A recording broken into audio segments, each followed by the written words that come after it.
Via Positiva. Via Positiva. Via Positiva.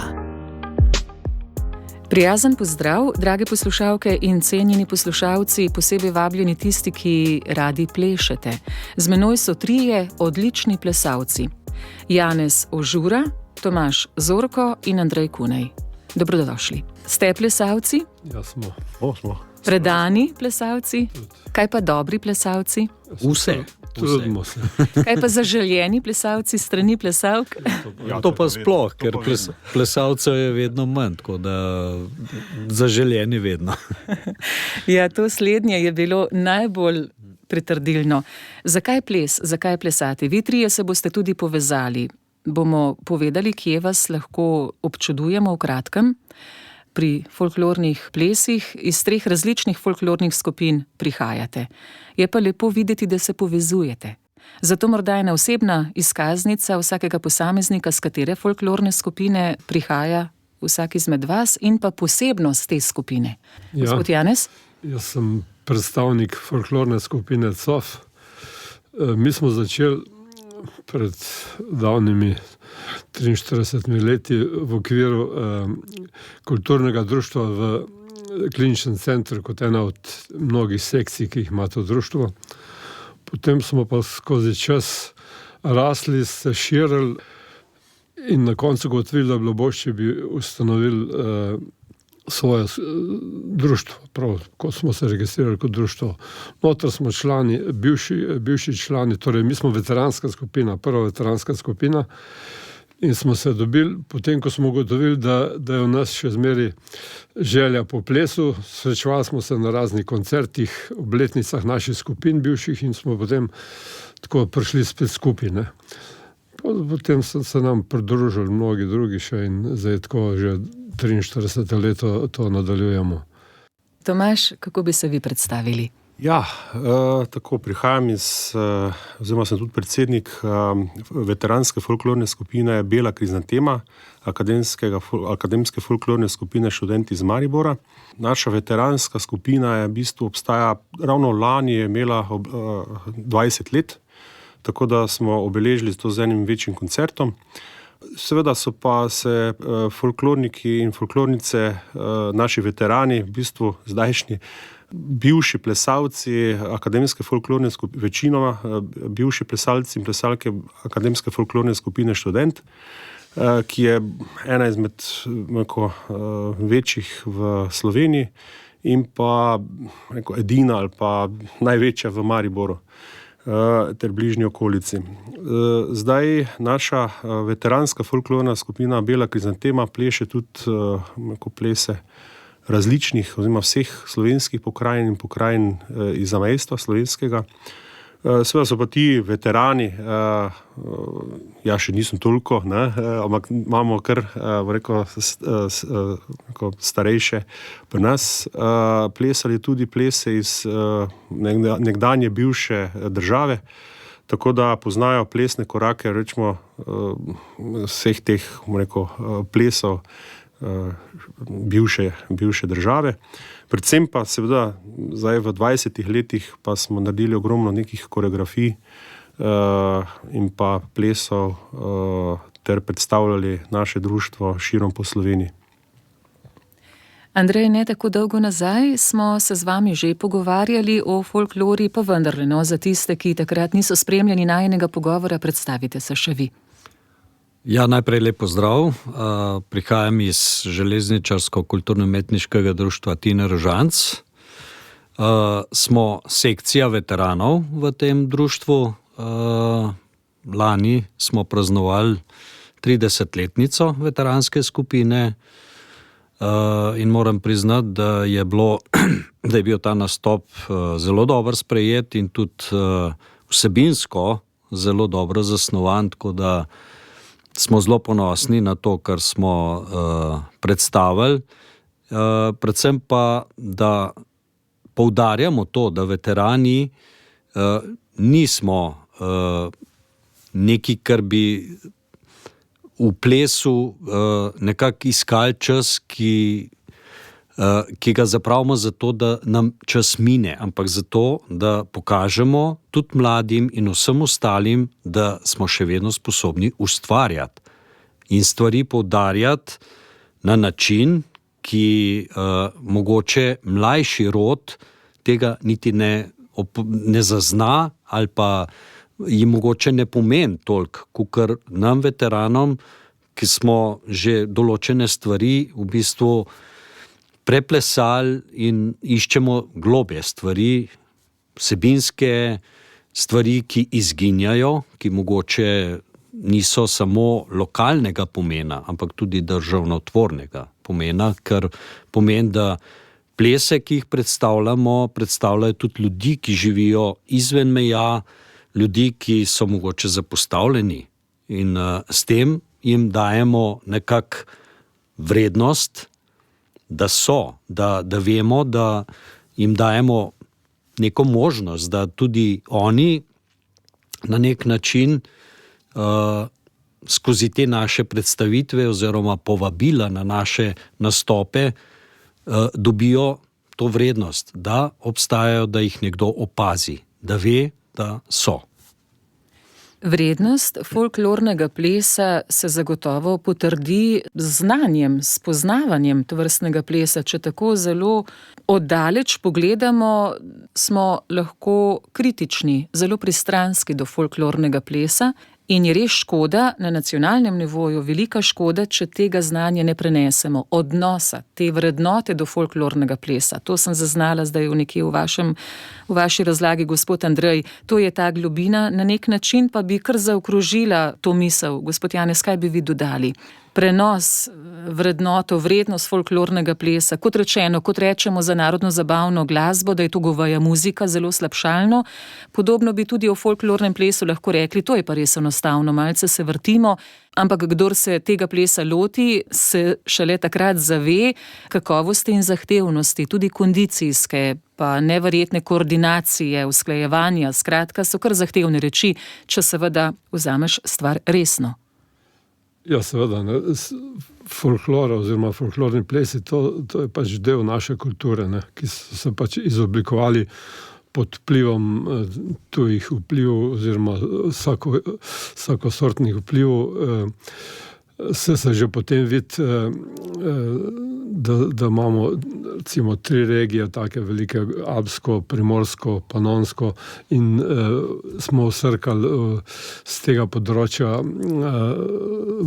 dosti vplivov, in to se pa odlično vidi pri naših plesih. Mi tudi predstavljamo vse slovenske pokrajine od morja do hribov in do Panonskih nižin.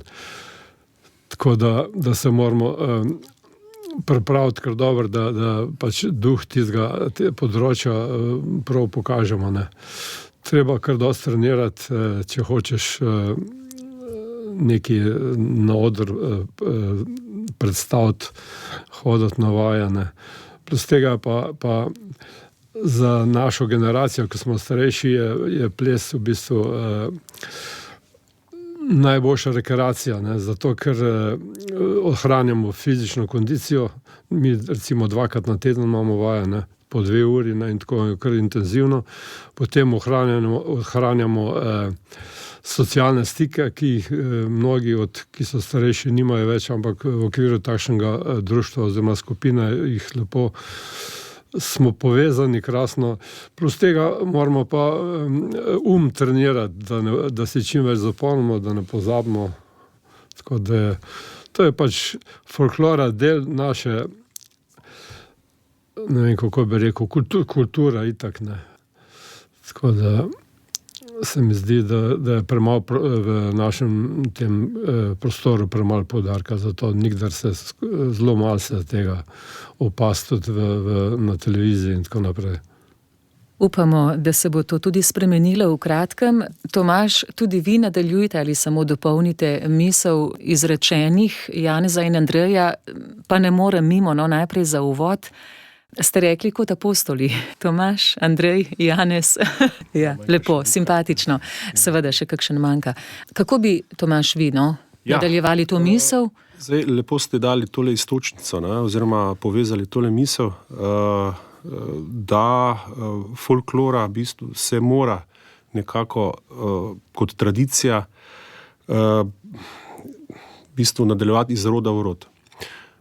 Zdaj, pri tem moram poudariti, da folklora ni samo ples. Ne. Tukaj je tudi ljudsko petje, tukaj je tudi inštrumentalna glasba, tukaj so tudi kostumi oziroma noše nekako in pa koreografije. To pomeni, ni samo tehnična, ampak je tudi neko koreografska vrednost izročila.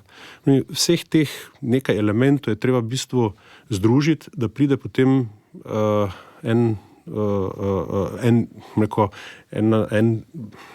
izdelek, tako imen na odru oziroma predstavi, in so pa vse te naše predstave oziroma naši plesi kakorkoli stilizirani, kar pomeni, to ni dobesedno tako, kot so plesali nekoč, ampak to so odrske postavitve, kar pomeni postavljene na oder. Ni pa to dobesedno tako, kot so nekoč plesali, ne?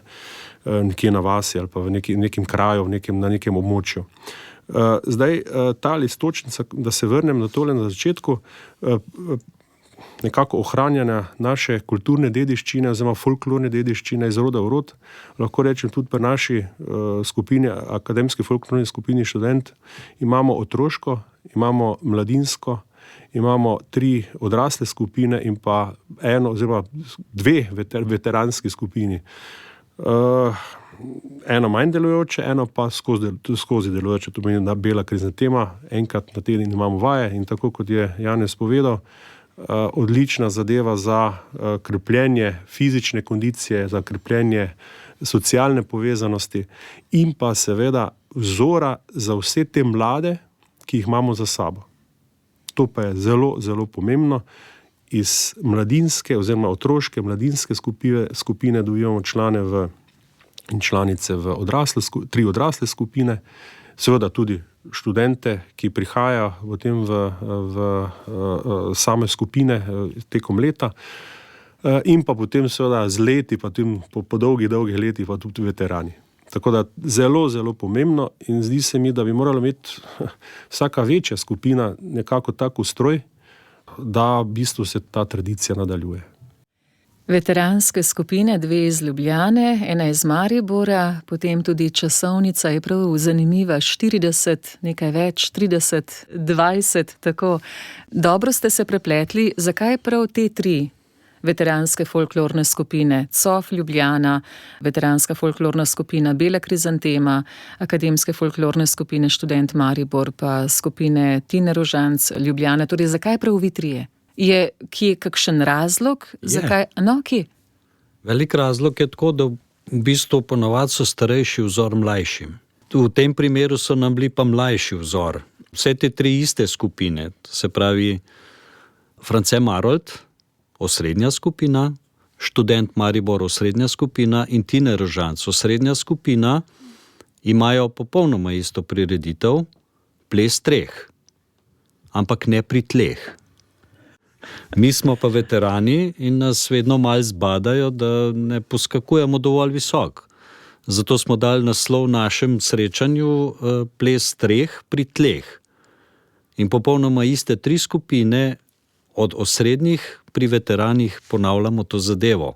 In s tem nekako dokazujemo, da to prepletanje in nekako igra življenja, dokazovanja mlajši starejšim, starejši mlajšim, ne gre za nobeno tekmovanje, gre za neko prisrčno srečanje, v katerem mislim, da sami sebi in gledalcem in mlajšim generacijam dokazujemo, da se tudi veterani znamo organizirati in narediti neko vsebinsko zaključeno celoto, s katero enostavno znamo privabiti in dokazati gledalcu, da tudi folklora je neka zadeva, ki je naša tradicija, in če jo ne bomo mi zdržvali, jo ne bo nihče.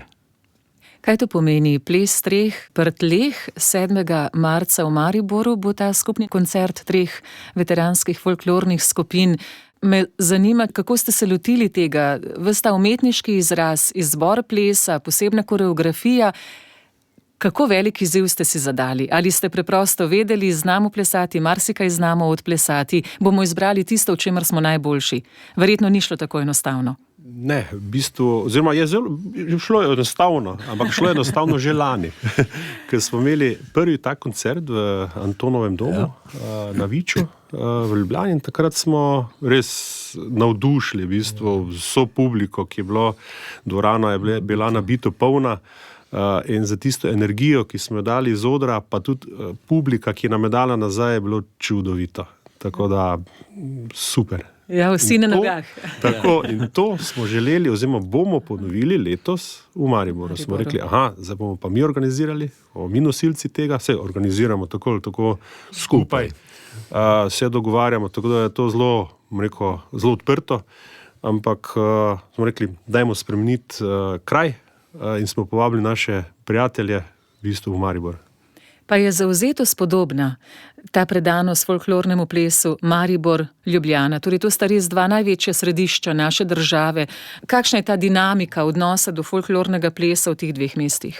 Zdaj, ne morem reči, da je samo tukaj, ker mislim, da je po enih podatkih več kot 500 skupin v Sloveniji, folklornih skupin, delujočih folklornih skupin, 500 z otroškimi. Z vsemi, ja. Kaj pomeni, da je pokritost po vsej državi razmeroma odlična? Razmeroma in enako vredno bo razporejeno. Ja.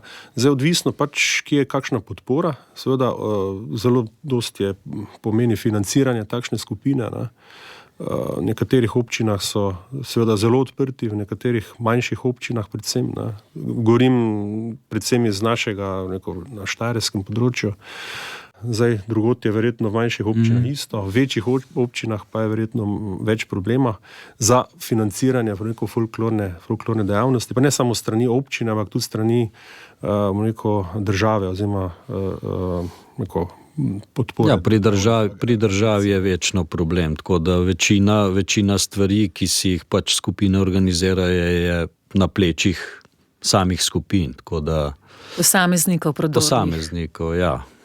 Moram pa priznati, da tole srečanje, ki smo ga organizirali lansko leto prvič, letos drugič, je med folklornimi skupinami kar zbudil neki odziva in se je v letošnjem letu že tudi pojavilo isto srečanje treh skupin v velenskem delu. So se tri skupine nekako zbrale, sicer so potem to srečanje, mislim, da odpovedali zaradi nesreče z rudarji, ampak ja. Je bilo ravno v tistem času. Ja, ravno v tistem času, ampak ja, to se pravi, da smo odprli neko novo nišo, kjer so tudi skupine nekako opazile, da enostavno tudi za publiko je nek doprinos, če se pojavijo še neke druge skupine, ki bojo pokazale oziroma predstavile neke druge vsebine in tudi plese, druge, ki jih v tistem kraju ali območju ne poznajo. To se pravi, je nek napredek tudi v tem smislu, da nismo samo mi zdaj tisti, ki ustvarjamo neko vsebino, neka srečanja, ampak smo tudi nekako zbudili ostale skupine, da razmišljajo v tej smeri, kar je za nas nek uspeh. To se pravi, smo tudi na tem področju nekaj naredili, ne samo za sebe. Kot rečemo pogovorno, hvala Bogu, preden nam vlak odpelje. Ja. Se je očitno nekaj vzbudilo in ta potreba potem, da je to več kot zgornjik ples, ampak da je naša identiteta, kot ste vi rekli, gospod Janez. Toliko naše tradicije zaobjete v teh plesih, da očitno neko jedro naroda prepoznava nujnost ohranjanja, predvsem pa prenosa na mlajše. Program imamo tako sestavljen, da v bistvu predstavlja plese iz vseh slovenskih pokrajin. To se dogovorimo skupaj in potem vsaka skupina bo predstavila 2 koreografiji, pa še kakšna glasbena točko zraven, tako da pride na tisto uro pa pol plesa. No, tudi vi kot veterani, plesalci, pa zdaj, ko gledate pred seboj program za nastop Ples treh prtleh 7. marca v Mariboru, ste zadovoljni? Zelo. Zelo? Glede na to, koliko teh programov ste že odplesali in različnih koreografij, je ta privlačen? Ja, mogoče ena posebnost letos, ker smo se nekako zavestno, pa tudi nezavestno lotili. Kako kot je Janez rekel, vsaka skupina ima dva plesa oziroma dva spleta in pa glasbene točke vsakega glasbenika, naših folklornih glasbenikov. Posebnost je ta, da ima vsaka skupina vsaj en ples, ki je zamejski.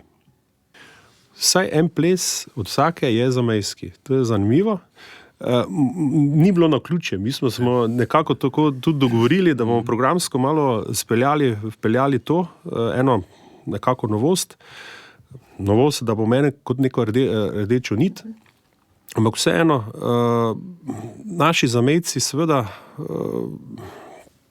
zamejci, to meni, ampak tega dela, rekel, zahodnega dela, tako, pri zahodni meji slovenski.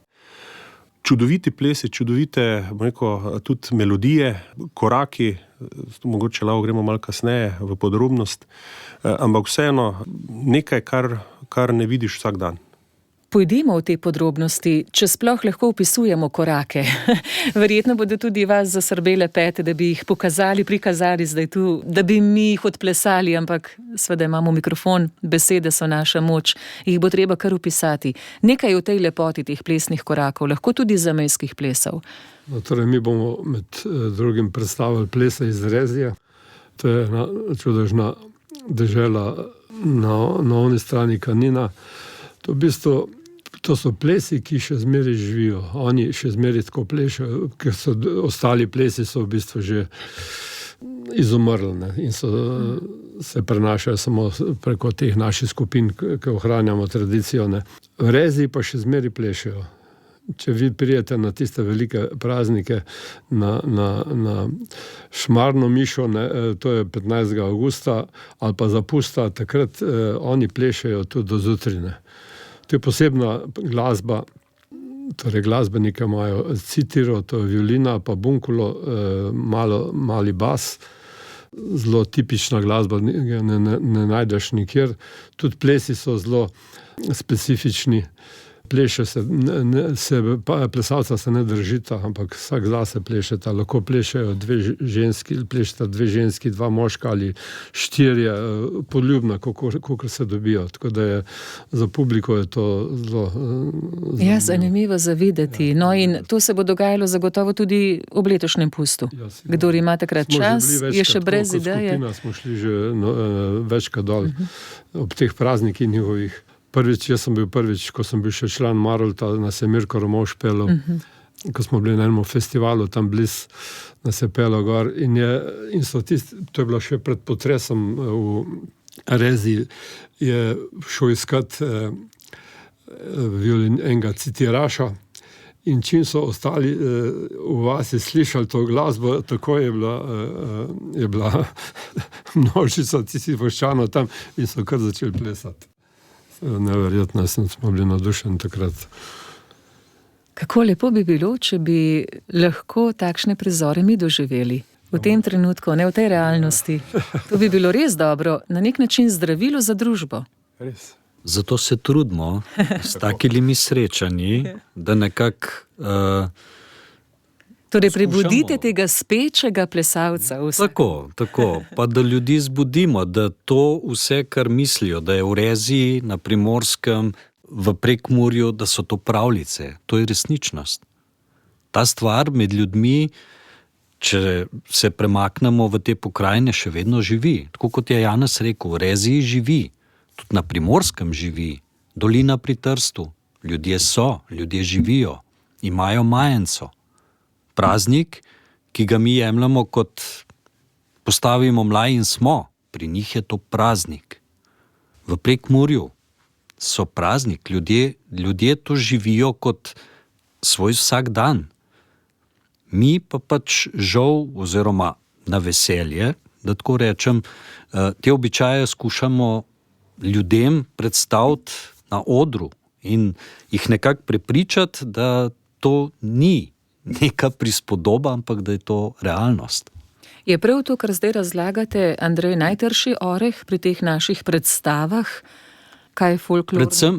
Predvsem to, da ljudem nekako skozi ples dopovemo, da ni to nekaj, kar smo si mi izmislili. To so živeli naši predniki. Mi samo poustvarjamo to, kar so oni nekako, kot je Janez rekel, res je, da smo to pobrali po tujcih, ampak naši ljudje so to priredili na svoje življenje, na svoje zmožnosti. Niso imeli, tako kot na Dunaju, na Madžarskem, glasbe. Pri nas so se ljudje znašli, naredili so si inštrumente, ni bilo šol, oni so se sami izučili. Iznajdljivost, odprtost teh ljudi, da to kulturo ohranijo za svojo, da jo naredijo za svojo. Res je, da smo jo pobrali, saj smo nekako vsi neka skupna kultura, ampak slovenska kultura je posebnost na tem področju. Na tako majhnem prostoru, toliko različnosti in tako bogate različnosti, da se lahko samo hvalimo. Ne, da nam je neroden okrog tega. Mi imamo na 300-400 kilometrih razdalje 6-8 različnih pokrajin. Tega nima nihče. Poslušamo Primorca, govori svoje narečje. Se peljemo 300 km stran, poslušamo Prekmurca. Včasih le zamenjamo par vasi, pa se že za odtenek drugače govori. In isto je v plesih, vsi plešejo zelo podobne plese. Plesi se ponavljajo tako na Primorskem, povsod, ampak čar tistega, kar je odplesal v Prekmurju, pa tistega, kar je odplesal v Primorski, je pa popolnoma drugačen. In to je tista vsebina, ki jo hočemo sporočiti, in to bogastvo, ki ga imamo. Iz 3 veteranskih folklornih skupin so danes z nami Janez Ožura z folklorne skupine COF, Tomaž Zorko z folklorne skupine Bela krizantema in Andrej Kunej z folklorne skupine Tina Rožanc. Veterani, plesalci ste in zelo predani, pa si predstavljam, da tudi vaši sočlani, vaši soplesalci, soplesalke, ker kako se dobivate? Vendarle ni najkrajša, tudi ne najdaljša razdalja Maribor-Ljubljana. Kje se srečujete ob vajah, da ste postavili koncert, ki bo v Mariboru? Kako ste to logistično sploh uskladili? Včasih se ena glasbena skupina z nekaj člani težko uskladi. Kako ste se vi s tolikimi? Zdaj, to izkušnje imamo že od lani, z lanskega koncerta, ampak je tako. Vsak ta splet, ples, pleše pač skupina, ki jo vadimo na svojem koncu. To je prvič. Drugo pa je, seveda je dosti pa usklajevanja glede programskega usklajevanja in pa potem seveda tistih, recimo, zaključnih ali pa končnih točk. Tam je pa potem mora biti nekako usklajeno, da se potem nekako en uvod in pa potem zaključek nekako odpleše in pa zaigra. Zato pa potem včasih imamo kakšne poslance, ki pridemo v Ljubljano, ali pa poslanci, ki pridejo v Maribor in nam pokažejo. Pač vsakokrat je nekdo drug zadolžen za ta zaključek, da ga naredi. In s tem pač v bistvu naučimo članice in člane folklornike in folklornice v bistvu nekaj skupnih korakov, in s tem vidimo, da še zmoremo tudi skupaj, točno skupaj, vsi skupaj na odru nekako zaključiti z istimi koraki. To pa je fenomenalno. Tukaj se pokažejo izkušnje veteranov. V bistvu znajo vse plesati. Ko jim enkrat pokažeš korak, potem je samo stvar tega, da se uskladi 60-70 plesalcev, ki se pojavijo naenkrat na odru, in to je to. Znate se sporazumevati, ker imate svoj folklorni jezik, svojo abecedo. Ko slišimo glasbo, vemo, kaj je za narediti, in plesalci enostavno čutijo to zadevo in odplešajo. Vi ste plesalci od svojih študentskih let, nekateri vi trije mlajši že, Andrej, se opravičujem, sem pozabila, pa vem, da sem vas to vprašala. Ste kot študent, že prej ste plesali? Srednješolec. Že 40 let, ja. Že 40 let, Janez? Ja, jaz sem tudi začel pri Maroltu, skupini Marolt, ko sem bil 16 let star, tretmoletnik v srednje šole, pa pol sem plesal 12 let. Zdaj pa letos imam 60-letnico. Kakšne številke. Bravo. Tomaž, Jaz sem začel kot študent, pri AFS študent, ostajal nekje 11 let staža, pa potem še kar nekaj let, 8 let, pa še pri veteranih. Tako da zakaj smo končali recimo to aktivno dobo mladostno, kot študentje in to, pa se človek poroči, zaključi študije, najde službo, dobi otroke in pol tista želja je v tebi še zmeri. In zato so tudi nastale te skupine, ker smo se večkrat dobili, zakaj ne bi pa še mi mal plesali skupaj. In smo pa ustanovili mi nimamo tako, nismo pri neki skupini, ampak smo čisto posebej iz teh ljubljanskih veteranov, vseh skupin smo naredili ta COF. Tako da je to, COF je v bistvu že sestavljen iz 4-5 skupin, tako članov. Tako posamezniki iz 5 skupin ste se. Eni so v Mariboru plesali, Rožanci, Emona in Marolt. Največ nas je z Marolta bilo. Ja. Se pri vseh skupinah nekako isto pojavlja. Ja. Se tudi pri Rožancih v bistvu so neki bivši Emonci. Skratka, vsak si potem najde tisto sredino, kjer se čuti, da enostavno lahko ustvarja z soplesalci. Ja, seveda, da se najlažje poveže tudi z ostalimi. Zakaj to sprašujem, koliko časa že plešete? Zato, ker je moje vprašanje, če vas je ples tudi nekoliko osebnostno preoblikoval. Ste se tega zavedali kot mladostniki, ne vem, če kot študenti morda tudi vrednote, odnos do življenja, tudi v iskanju ljubezni, ne nazadnje. Če bi plesa ne bilo, bi bilo vaše življenje v preteklih desetletjih drugačno. Vaše zagotovo. Ja, ker sem tudi ženo našel pri folklorni skupini. Če ne bi plesali, ne bi imeli te žene. To sigurno ne. Na vsakega od nas je to vplivalo zelo. Ja. Bi nam povedali kaj o tem, vsi trije, kar želite? Vsekakor vse za našo skupino moram povedati, tudi iz moje generacije, ogromno parov, ki imajo tudi seveda naraščaj.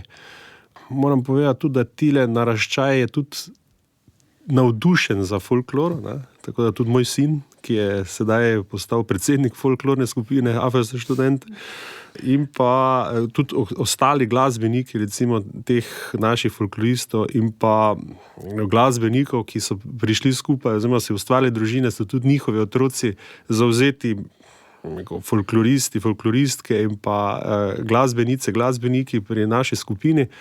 Moram pa povedati tudi to, da takšna študentska skupina seveda nima samo iz enega mesta oziroma iz nekega, recimo Ljubljane ali pa iz Maribora nekog članov, ampak pač študenti prihajajo iz različnih krajev.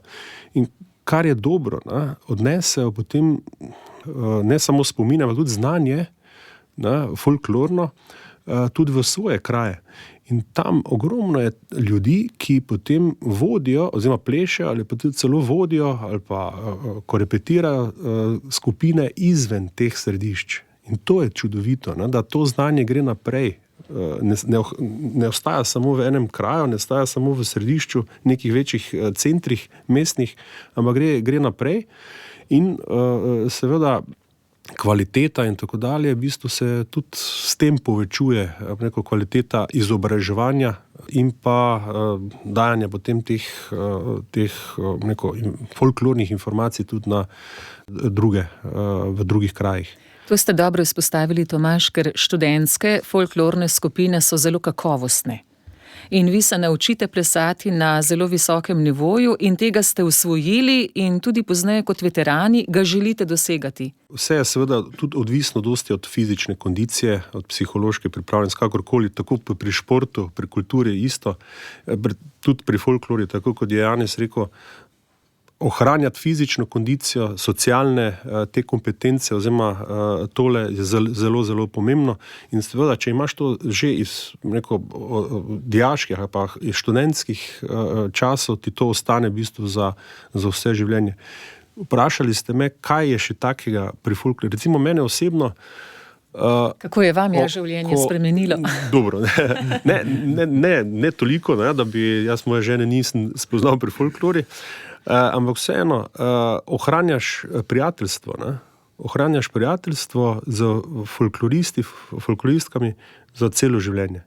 In poznaš ljudi 30, 40, 50, 60 let, nekaj čudovitega. To je super. Nekatere vidimo samo enkrat na leto, ko pridemo na naš koncert. Ali pa na koncert od folklorne skupine Marolt ali pa študentov. Takrat se zmeri dobimo tako in se stari člani spet srečamo in pobujamo spomine. Tako. In recimo vidimo to pri naši otroški skupini. Kaj da tudi folklora. To prezenco na odru, kjer te gleda stotine parov oči in ti moraš odigrati, ti moraš odpeti, ti moraš odplesati tako, kot je dogovorjeno, tako, kot je koreografija in tudi dati to informacijo tudi publiki. In meni osebno je to dalo, v bistvu zmanjšalo tremo. Pred javnim nastopanjem, pred javnim govorjenjem, pred tem, da te gleda, da te opazuje, da te posluša, recimo zdaj toliko poslušalcev ali pa gleda toliko gledalcev. Vam povem, da kar več tisoč. Hvala Bogu. No in to daje mlademu človeku, pa že otroku, eno samozavest, da je potem tudi lahko izgrajuje svojo osebnost. Čudovito. Andrej, kaj bi vi izpostavili? Kako drugače se je izrisala vaša osebnost ali pa ne tako izrisala osebnost? Bolj morda, da je nekaj se ožlahtnilo, postalo bolj žlahtno prav zaradi folklore. Bi si upali kaj izpostaviti? Ja, veliko stvari. Tudi čustveno inteligenco prepoznavam, da vam je dala ta folklora. Eno je to in potem, ko je enkrat človek postavljen v tako sredino, pri folklori se pač izkaže, kje so ljudje spretni, tudi njihovi določeni poklici pridejo do izraza, kjer se lahko v skupini pokaže kot organizator. Kostume je treba narediti. Kostumi se ne naredijo sami. Treba je mojstra imeti, ki jih bo zašil. Treba je imeti umetniškega vodja, ki te stvari razume in zna te stvari povezati med sabo. En kup enih stvari, ki jih taka stvar potrebuje in tukaj pač jaz vidim, da pri sebi sem pač ogromno potencijala prepoznal v tem, da organizacijske stvari, govori in take stvari mi ne delajo problemov. Imel sem tudi v življenju eno priliko, ki mogoče nima vsak, da bratu organiziraš novo mašo. To mi je bila prva stvar in tukaj sem se najdel in potem sem to speljal v folkloru in tukaj se pač vidim v določenih stvarih, ker dejansko lahko pripomorem skupini, da se pač organizira brez kakršnih koli problemov. Tako da, ja, ljudje dejansko, če imajo možnost, se lahko pokažejo v stvarih, ki jih dejansko vladajo in skupini doprinesejo veliko stvari. Zato se tudi lahko na tak način povezujemo, da dejansko nihče nikomur ne oporeka, če pač nekaj obvlada, potem to stvar prepustimo človeku, ki jo dejansko zna in bo tudi on potem skozi to, da mu je dopuščeno, da te stvari lahko spelje, dejansko naredil stvari najboljš, kar jih lahko. Se izpostavijo sposobnosti, za katere sploh nisi vedel, da jih imaš. Na nek način razbiram iz vaših odgovorov. Janez, Tomaž in Andrej, še to me zanima, ko se pleše, se pogosto zgodi, da nekdo pač pleše sinhrono, je usklajen, sta pa lahko oba zelo odlična plesalca, ampak pač preprosto nista za skupaj. Kako se poiščete? S kom je korak najbolj lahkoten, najbolj usklajen? Ali je to zanemarljivo? Ko se človek nauči korakov, pravzaprav lahko plešeš kar z večino. Ja, to ni bistveno. Ne. Tako, zanimivo. Pač mi smo že tako pripravljeni dost dober, da lahko kdorkoli s kom pleše, ne, v glavnem. Bolj se gleda na višino, pa tako, da jaz, če sem visok, da nimam Da nimate najmanjše plesalke. Pa v glavnem, seveda z nekom rajš plešeš, ne vem, čistko. Ja, ti je bolj soroden, bližje ga bolj začutiš. To ni problem, no, v glavnem. No, zanimivo. Ja, hvala tudi za ta odgovor. Tako sem se spraševala povsem. Ja, včasih je problem, ker ni sam ples. Tukaj je igra. In pride včasih do situacije, ko človeka težko gleda, je treba pa igrati. Treba mu pokazati z očmi, z mimiko in z vsemi temi stvarmi. Tako da, ja, se včasih pojavi kakšen problem, ker dva nista kompatibilna in je težko pol. In take stvari ljudje vidijo na odru, da par, recimo, ki je, da ne špila, po domač povedan, ne. Ja, vse koraki mogoče gredo, ne. Tehnično je lahko zadeva odplesana. So pa plesi, kjer je pa treba pa igrati. Tam pa, če nekoga težko gledaš, je pa potem stvar taka, ki na odru, kjer naj bi bila zadeva vesela, sproščena, pristna. Lahko zmoti. Ja. Ja. Pri plesih, kaj vi občutite? Vem, Andrej, da sva to že midva govorila, ampak če sama kot ne plesalka razmišljam, pa ko vas gledam, zdi se mi podobno pri glasbenikih, ko vidiš, da jim je res dobro, ko igrajo. Ali se tako vrhunsko počutite tudi vi, ko plešete?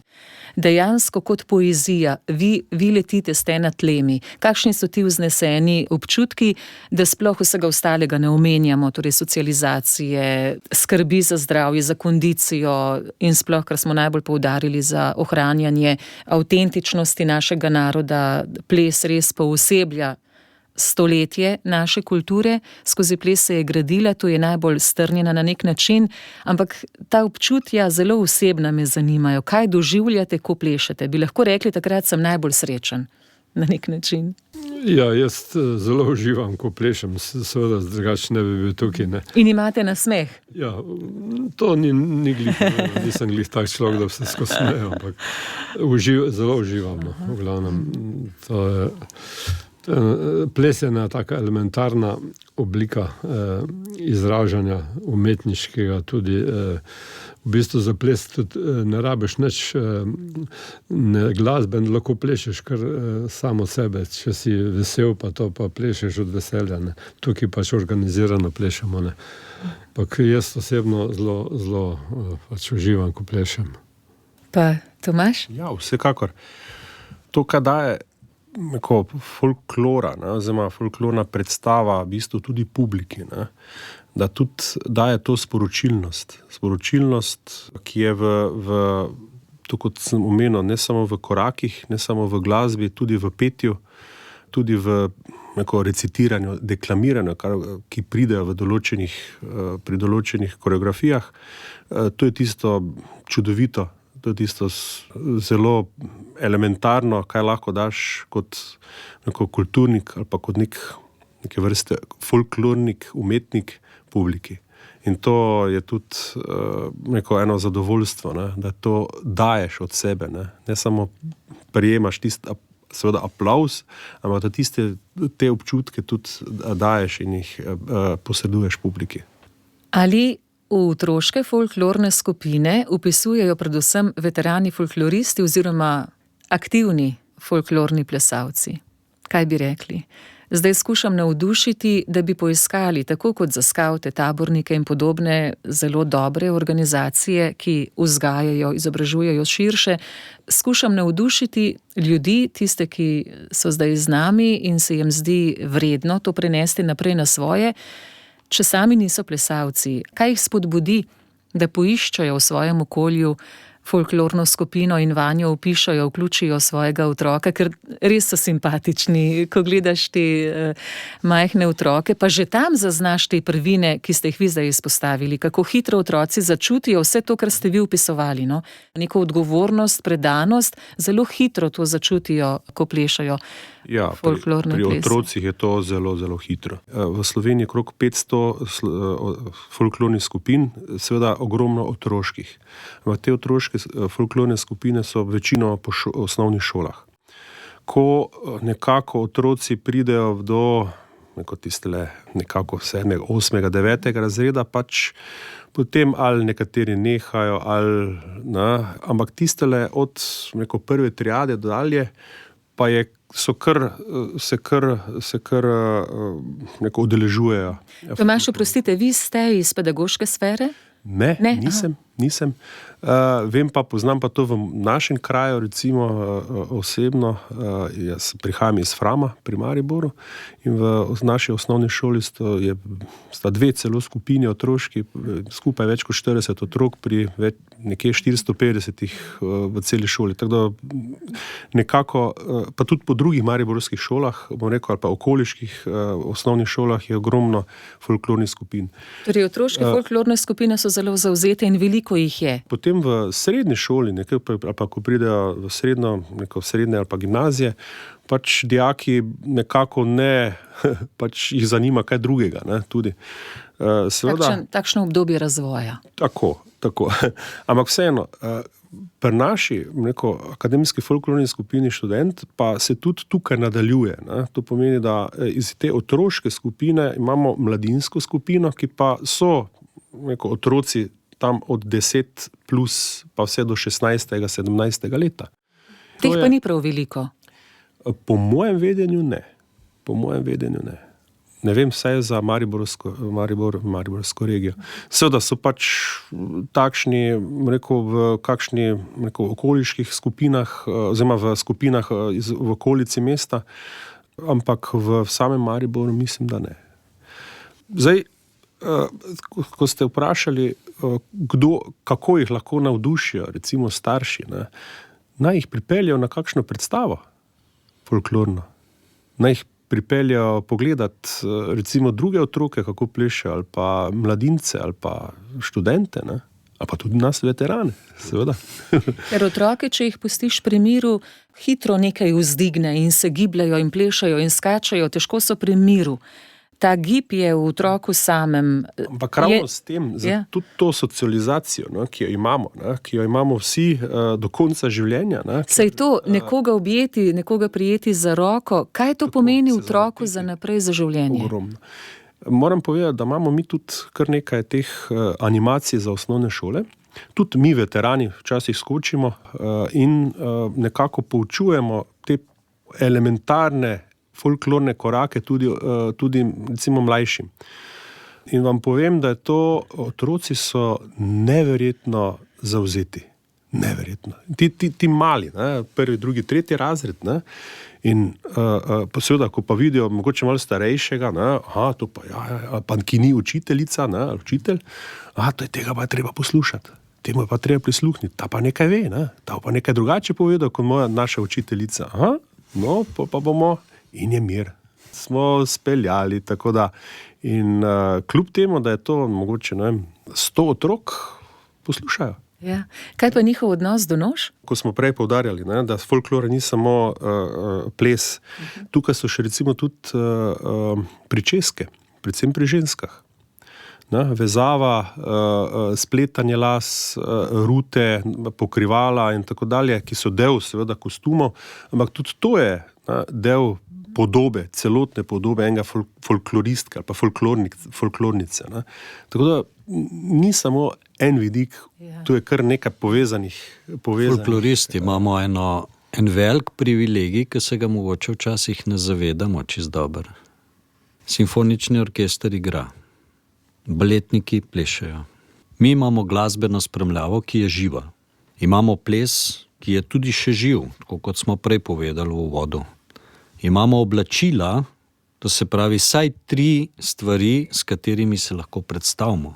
In vse te 3 stvari, ki jih enkrat združimo v celoto, tudi prej otroke, ki smo jih omenili. Otrokom je to celota in oni so pristni, oni te stvari prepoznajo in jim je to en navdih za vse tisto, kar je. In to večkrat, ki vidijo, bolj jim je pri srcu, oni to hitro popadajo. Tako da je pa tako, ja, da velika mesta imajo pač problem. Ljubljana in Maribor, pa verjetno še kakšno mesto, vsa ta kultura pač usiha, ker je ogromno drugih stvari, nekako rešujejo te zadeve, da študentje prihajajo in pač te stvari se tukaj kot neka celota združujejo, potem pač te stvari prenašajo drugam, ampak pri veteranskih skupinah se pa potem te stvari združujejo iz plesalcev, ki so plesali. Da nekdo od zunaj prihaja, za njega verjetno malo težji, ker dejansko ne pozna, ne ustroja plesa in niti je včasih samo želja premal, da bi se postavil v folkloro, recimo v poznih letih, pa prvič kondicijsko, drugič samo znanje vsega tega je kar lahko težava, ovira pri takih vključevanjih. Ne. Tako da, začnimo čim prej. Čim prej. Ja. Dovolj močnih argumentov, ja, Andrej, ste izrekli, pa verjamem, da bi jih lahko še veliko. Hvala lepa za pogovor. Preden naredimo piko, pa znova seveda povabilo 7. marca, ki je v Mariboru točneje. Ja, lepo vabljeni 7. marca v petek ob 19. uri v Unionsko dvorano Maribor na eno čudovito folklorno predstavo naših prijateljev iz Ljubljane in pa nas, folklornic z Maribora. Veste, česa si želim? Da bo dvorana pokala po šivih, da bo toliko občinstva. Vstop je prost. No, še tako to. Da, to. In pa jaz mislim, da vam bomo pričarali odlične folklorne občutke, glasbene občutke, da bodo vsi odšli domov z enimi z polnimi vtisi. Ne dvomimo, gre pa za skupni koncert 3 veteranskih folklornih skupin z naslovom Ples 3 pri tleh. Ponovimo 7. marca v Mariboru, z nami pa so bili, lahko rečem, vodje folklornih skupin veteranov, ne samo člani bo zadosti. Janez Ožura je bil z nami iz veteranske folklorne skupine COF, Tomaž Zorko iz veteranske folklorne skupine Bela krizantema in Andrej Kunej, član veteranske folklorne skupine Tine Rožanc. Različne so vaše vloge, za sklep malce humorja. Sama žal nisem plesalka, plešem zelo po svoje. Če bi, gospod Janez, vas prosila, če me popeljete v plesni korak, katerega bi me najprej naučili? Ja, najprej bi vas s kakšnim valčkom. Dobro, midva bi z valčkom začela. Tomaž, kako bi z vami lahko nadaljevala? Mogoče kakšno rašplo. Kaj pa je to? Naj se upogumim, pa naj... Ja, ni težko. To učimo tudi otroke. Potem mi bo že šlo. Andrej, kako bi pa midva zaključila? Da bomo malo bolj elegantni, pa s kakšnim štajerišem. Štajeriš. Ja? Ja, to so kar izzivi. Ampak bi morala začeti prej. Ja, ste 3 možje, vrhunski plesalci v folklornih skupinah, veliko plesa, da bi uživali v njem in da bi to lepoto plesa uspešno prenesli ne samo na naslednjo, ampak na čim več generacij. Naj vam bo to dano. In hvala lepa za pogovor. Ja, Hvala za povabilo. Na nasvidenje v Unionski dvorani v Mariboru 7. marca. Ja? Ob uri? Ob 19. Ob 19. Prost vstop. Slišali ali pa videli, gledali pa boste skupni koncert z naslovom Ples 3 pri tleh veteranskih folklornih skupin. Srečno! Via Positiva. Via Positiva. Via Positiva.